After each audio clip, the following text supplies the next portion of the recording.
espero que sea por la hora y no por el tema. Eso es la incontinencia fecal.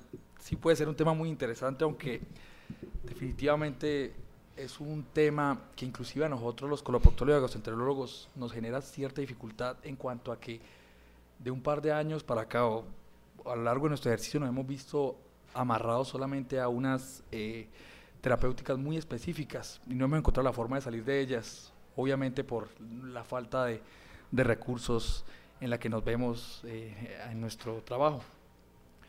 Entonces, más que decirles que ya todos sabemos qué tan grave es la incontinencia fecal, es una enfermedad tan grave que se han hecho estudios y en Estados Unidos se gasta 400 millones de dólares al año tratar la incontinencia. Entonces, sí se ha visto que una planeación y una estrategia de manejo dirigida, aunque sea un poco costosa inicial, puede ser efectiva en cuanto a ahorros en los costos en salud. En cuanto a las definiciones de incontinencia fecal, es muy importante que sepamos las definiciones y algunas cosas que les voy a mencionar básicas sobre la continencia fecal, pues de ellas se van a desprender los manejos que podemos hacer. ¿Cuál es la definición de incontinencia fecal? La mejor definición que encontré revisando es esta que da el doctor Pennick, y es que dice que hay incontinencia cuando la continencia no funciona. Las definiciones que ha dado la Haga es que en los mayores de 3 años hay una pérdida involuntaria de más de 10 centímetros cúbicos de materia fecal al menos una vez al mes, y la puede dividir entre mayor y menor, cuando es un escape de heces líquidas o de gases o una humedad anal simplemente, o cuando hay escape de materia fecal sólida. Pero esas definiciones son una de las constantes que uno se encuentra en cuanto a la dificultad de darle la severidad a la incontinencia fecal, porque ya hoy en día las escalas son lo suficientemente complejas y si las escalas nos dan las pautas de manejo, pues vienen ahí los conflictos de nosotros en cuanto a cogerle el gusto a tratar esta patología. Unas cosas muy rápidas. La charla no solo va dirigida a nosotros los coloproctólogos, que pues por obvias razones manejamos muy bien lo que es la parte anatómica, sino que también a nuestros colegas gastroenterólogos. Entonces les quería mencionar algunas cosas. La continencia fecal básicamente son tres factores, que son la musculatura lisa y estriada, o sea, musculatura en general, y una parte nerviosa. En cuanto a la parte muscular, el esfínter anal interno da una continencia del 80% cuando estamos en reposo, y el esfínter anal interno da el resto de la continencia para el reposo y la mayoría de la continencia cuando hay estrés o contracción. Entonces nosotros nos regimos por la definición que dio el doctor Chafik en cuanto a los haces del esfínter externo. Entonces son 3 haces y el único músculo del piso pélvico, del diafragma pélvico que proporciona continencia, el puborectal, ya como todos sabemos. Afortunadamente los dos vienen de orígenes embriológicos distintos y no están inervados de la misma manera. Y el esfínter anal interno, que es una prolongación de la musculatura lisa del colon y del recto. Entonces el uno es fundamental para la continencia de reposo y el otro para la continencia de estrés. Entonces, cuando tenemos un paciente en consulta hay que definir la severidad y qué tanto altera la calidad de vida. Cuando fui a hacer algún entrenamiento en piso pélvico en otro lado, eran tan complejas aplicarle a los pacientes las escalas de severidad que optaron por manejar con escalas visuales análogas. Escalas visuales análogas tan sencillas que lo que le decían a usted es que el paciente está lo suficientemente incontinente para adoptar cualquier terapéutica cuando el paciente se le altera su calidad de vida por los síntomas que presente. Entonces, una vez que nosotros tenemos los pacientes, tenemos que identificar los defectos anatómicos o si hay un defecto nervioso. ¿Qué manejo justifica la enfermedad? ¿Qué estudio justifica? ¿Y qué tenemos disponible? Los defectos anatómicos y los defectos nerviosos son dados por distintas causas, ahí están las más frecuentes. Y nosotros, con una buena historia clínica y con un muy buen examen físico, podemos darnos cuenta de entre el 80 y el 90% de la causa de la incontinencia fecal. La historia clínica es fundamental, la historia clínica obstétrica, la historia clínica de enfermedades que pueden producir alergias en el piso pélvico, y el examen físico puede reemplazar la gran mayoría de estudios diagnósticos. Nosotros tenemos los estudios diagnósticos hoy en día, los solicitamos para corroborar lo que pensamos y por la parte legal.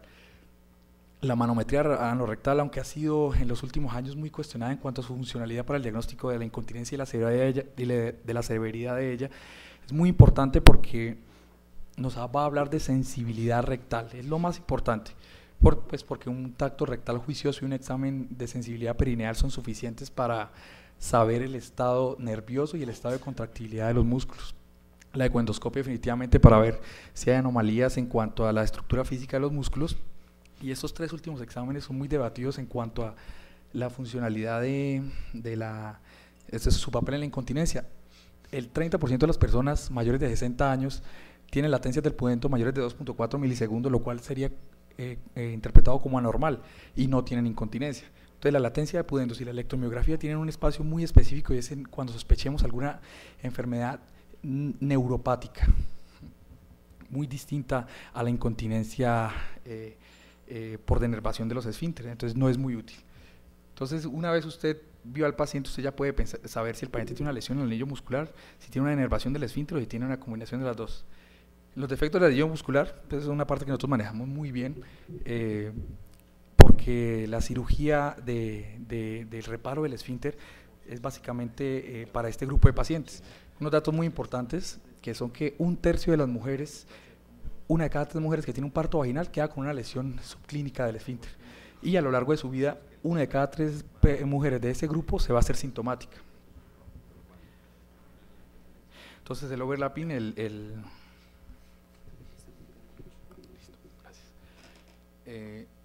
reparo del esfínter, el overlap que llamamos nosotros, el reparo anterior del esfínter es el que tiene evidencia. Los reparos posteriores han sido muy debatidos y no, su funcionalidad está criticada. Resuelven los síntomas de incontinencia dependiendo también de la experiencia que tenga el cirujano, entre el 50 y el 80% de las pacientes a las cuales se le realiza, y mejora el 80% de los síntomas. Lo que pasa es que su efectividad está limitada a 5 años, eso muy probablemente por los efectos de la denervación va a tener sobre los pacientes. Es muy importante que nos demos cuenta aquí por qué nosotros hacemos overlapping no siempre en pacientes agudas. Muchos pacientes con defectos evidentes del esfínter nos llegan 5, 10, 15, más de una década después de que tuvieron su último parto, y son evidentes, y nosotros optamos por hacerle un overlapping.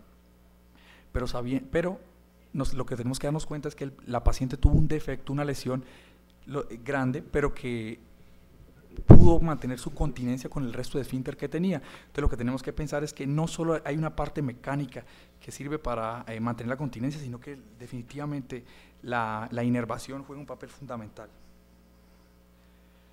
Cuando no hay posibilidad de un overlapping, cuando son defectos de mayores de 180 grados del esfínter, pues podemos recurrir a graciloplastias dinámicas, transposición glútea, o con colostomía, apendicostomía. Una graciloplastia es la transposición del músculo gracilis, de preferencia la pierna no dominante, y lo que hacemos es hacer un nuevo esfínter con el gracilis. Las graciloplastias tienen que ser dinámicas, eso quiere decir que tienen que tener un marcapaso estimulador, porque entrenar al paciente para que aprenda a tener continencia contrayendo el gracilis es muy complicado. Entonces tienen que tener un marcapaso que apoye la función del gracilis. Es una cirugía que demanda una experticia al cirujano y un equipo colaborador, porque muchas veces tiene que entrar cirugía plástica para apoyar. Entonces, pero recordar que si la graciloplástica no es dinámica, puede tener solamente una efectividad del 30%, si es dinámica puede llegar hasta el 80%. En cuanto a las transposiciones musculares, también está la transposición glútea. La transposición glútea puede tener un efecto en la continencia del 50 al 80%, y es mucho más benévola en cuanto a enseñarle al paciente cómo contraer y cómo manejar la continencia. Una forma última de manejar la incontinencia quirúrgicamente es con apendicostomías o colostomías, en las cuales los pacientes no son susceptibles de los dos reparos que les mencioné antes. Toca hacer la apendicostomía. La apendicostomía es mucho más manejable que una colostomía, pero pues básicamente tienen la indicación cuando no son candidatos a las anteriores o cuando han fallado. ¿Qué les puedo traer de nuevo en cuanto a manejo médico? Muy probablemente lo que ya todos sabemos, formadores de bolo en los pacientes que tengan incontinencia y de posiciones de bajo volumen, teniendo muy de cerca presente que a los pacientes se les puede aumentar la incontinencia, entonces no les funcionaría en algunos. La loperamida tiene algún efecto sobre el esfínter anal interno, aumenta su tono, entonces podría servir en las incontinencias pasivas y en los pacientes que tengan urgencia defecatoria. La iosina es para los pacientes que tienen incontinencia postprandial. Se ha visto como la amitriptilina aumenta el tiempo de tránsito intestinal y puede ayudar a prolongar los reflejos rectales, entonces puede ser muy útil en el manejo de los pacientes con incontinencia con alteraciones de la sensibilidad rectal. La fenilefrina tópica puede aumentar el tono del esfínter, y sin ninguna de estas es factible para el paciente y no tenemos un manejo intervencionista que ofrecerle, puede entrar en un programa de enemas, el cual el paciente se aplica enemas en la noche o en la mañana, evacúa su recto y puede realizar sus actividades. El biofeedback, muy criticado en los últimos años, yo creo que es un paso que todos tenemos que dar en cuanto al manejo de la incontinencia. El biofeedback tiene un espacio validado y entendido ya todo por todos nosotros cuando los pacientes tengan alteraciones en la sensibilidad del recto, cuando los pacientes hayan sido llevados a cirugías de recto, cuando tengan proctitis por radioterapia, por ejemplo, un reentrenamiento. El biofeedback es un reentrenamiento y un reentrenamiento en la coordinación de los músculos del esfínter y la sensibilidad rectal. Entonces puede ser muy útil en este tipo de pacientes y es un paso que todos tenemos que dar en cuanto a que le ofrecemos al paciente algo poco intervencionista para pasar a algo más intervencionista. Es un procedimiento seguro que la AGA y el American College de Gastroenterólogos han validado como seguro y efectivo en el manejo de la incontinencia. Con el biofeedback y con la loperamida podemos manejar hasta el 50% de los pacientes que tengan incontinencia, pero con lo que yo les acabo de decir, más este manejo médico, es en lo que nos hemos quedado un poco estancados nosotros hoy en día en el manejo de la incontinencia y nos hemos visto obligados a no ofrecerle mayores cosas a los pacientes. Con todo lo que yo les acabo de decir, ¿qué más se le podría ofrecer a los pacientes? Hoy en día han surgido algunas cosas nuevas es que llevan, por ejemplo, la neuromodulación sacra, lleva desde la década de los 90 realizándose en Europa. Nosotros no hemos tenido mucha experiencia aquí en nuestro país, pero pues digamos que las indicaciones y la factibilidad para realizarlo sí ha entrado. Les voy a hablar rápidamente de esto porque ya enseguida de mí les van a hablar. La neuromodulación sacra tiene su nacimiento en el manejo de la incontinencia urinaria, pero con estos pacientes con incontinencia urinaria se veía cómo les mejoraba la incontinencia fecal. Muchas veces uno no está presente en cómo un tratamiento puede modificar los algoritmos de manejo de una enfermedad, y la incontinencia y la neuromodulación sacra ha modificado los algoritmos de manejo en cuanto a la incontinencia, no solo para los pacientes que tengan denervación del esfínter, que fue donde nació con la incontinencia idiopática, sino también en pacientes que tienen lesiones del esfínter, tal cual es la razón que les expliqué ahora de por qué debutan con incontinencia, pacientes que han tenido lesiones años atrás o décadas atrás en su último parto. Básicamente su mecanismo es funcionar con las aferencias. El electrodo sacro lo que hace es mejorar las aferencias, hacer que trabaje más el hipocampo y los centros de la continencia a nivel central, y esas fibras que están denervadas lo que hace es reclutarlas y que funcionen mejor. No es un marcapaso, no mantiene el tono del esfínter, simplemente por un mecanismo de aferencias y eferencias hace una continencia más efectiva. Sí, requiere una logística, requiere una preparación, pero es factible realizarla. Hemos tenido un poquito de limitantes en cuanto a aprender sobre esto, porque pensamos que de pronto es el área de otra especialidad, pero con una tutoría, sin necesidad de improvisar, se puede realizar este procedimiento con unos muy altos índices de respuesta. La neuromodulación puede funcionar hasta el 80% de los pacientes que presentan incontinencia. Requiere una logística porque se requiere un amplificador de rayos X en la sala y la ayuda de la casa matriz, que es del neuromodulador, porque eso requiere una pila, requiere un periodo de prueba, pero digamos que en términos generales ha tenido tanta función, tanta aplicabilidad, tanta respuesta, que hoy en día se habla de que la indicación de neuromodulación sacra es aquel paciente al cual le sirva la prueba. En nuestro país ya tenemos gratis la prueba del electrodo. Es que habría que ser muy prudentes en cuanto a ofrecerle esto a los pacientes, porque el electrodo la prueba es con el electrodo definitivo, pero la pila puede tener un costo importante para los servicios de salud, pero definitivamente el costo es menor de lo que se puede gastar un paciente al año en incontinencia, en pañales u otras medidas. ¿Qué más se pueden ofrecer para las incontinencias pasivas? Para los defectos, la incompetencia del esfínter interno, están los agentes formadores de volumen. Este es uno de los que menos tiene evidencia, se llama Gatekeeper. Básicamente lo que se logra es hacer que otro mecanismo de la continencia, que son los tejidos laxos anales, como las hemorroides, funcionen de una mejor forma, reemplazándolas, digámoslo así. Entonces, básicamente lo que hace es formar volumen en el ano. Hay distintos tipos, hay unos que son de iExpan como este, que funcionan formando, el iExpan es una barra que se introduce, que mide 20 milímetros y con el pasar de las semanas aumenta 700% su volumen y forma unos verdaderos cojinetes que pueden garantizar una hermeticidad. Y los otros Los otros formadores de volumen más o menos funcionan de una misma manera, en especial distinto un poquito la silicona. Las inyecciones de silicona parece que son absorbidas por los macrófagos y generan una reacción de depósito de colágeno y migración de fibroblastos que hacen esta formación de volumen que no sea dependiente ya del cuerpo extraño nada más, sino que también funcione como con tejido autólogo. La colocación es relativamente sencilla, se ha visto como la guía ecoendoscópica funciona mucho mejor que la guía a ciegas, pero es un procedimiento que se puede realizar a ciegas, aunque funciona mejor. Es un procedimiento que tarda entre 30 y 50 minutos. Después de un año de colocarlo, los grupos dicen que se demoran 15 minutos en la colocación, entonces es un procedimiento que tiene relativamente una baja tasa de complicación y mejora los pacientes que tengan insuficiencia del esfínter interno, básicamente. Hay varios, hay partículas de carbono, hay el IEXPAN, hay el ácido hialurónico, todos con respuestas variables. Un poco arbitrario hemos definido que un tratamiento que sirva para la continencia son aquel paciente que se mejore el 50% de sus síntomas. Los formadores de volumen mejoran entre el 50 y el 70% de los síntomas de incontinencia, bajan más o menos de 14 en general, de 14 las de Wexner de base a 7 y 6 de Wexner de base, pero los estudios son limitados, van hasta 36 meses en el que más tienen.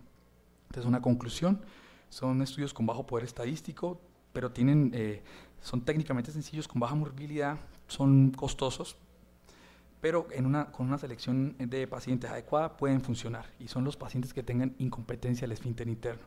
La radiofrecuencia, investigando un poco sobre radiofrecuencia, la escuchamos hace un par de años, la dejamos en el olvido, pero la radiofrecuencia sí puede ser una herramienta útil, dado que los estudios la apoyan, y hasta 5 años después se ha visto cómo hay una mejoría en cuanto a los manejo, en la respuesta al manejo de la incontinencia, no solo del esfínter anal interno, sino del esfínter anal externo. Su mecanismo de acción es generar calor controlado por radiofrecuencia, lesiones selectivas en el esfínter, lo que hace una reacción inflamatoria del esfínter aumentando su volumen. Es un procedimiento relativamente sencillo que con 1 o 2 sesiones puede generar impactos hasta 5 años después en cuanto a continencia fecal. El 80% de los pacientes pueden tener respuesta, pero a 5 años pues el poder baja. Las mejores series hablan de que sigue respondiendo 80%, otras de que baja, de que responden un 20%. El esfínter anal artificial tiene un número increíble en cuanto a respuesta. Hasta el 100% de los pacientes pueden funcionar a la terapia con esfínter anal artificial, pero también los números son increíbles en cuanto a complicaciones, tanto que lo hemos dejado un poco en el olvido, porque hay series que hablan hasta de un 100% de complicaciones cuando se coloca un esfínter artificial, básicamente por rechazo, infección. Hoy en día también se ha hablado bastante del esfínter anal magnético. Tiene un principio muy básico y es el principio de todos los esfínteres artificiales, que es hacer un cerclaje anal. Son partículas, es hecho de titanio, y pues al ser un metal noble, lo que hace es tener una baja reacción inflamatoria en el ano, entonces tiene un bajo rechazo.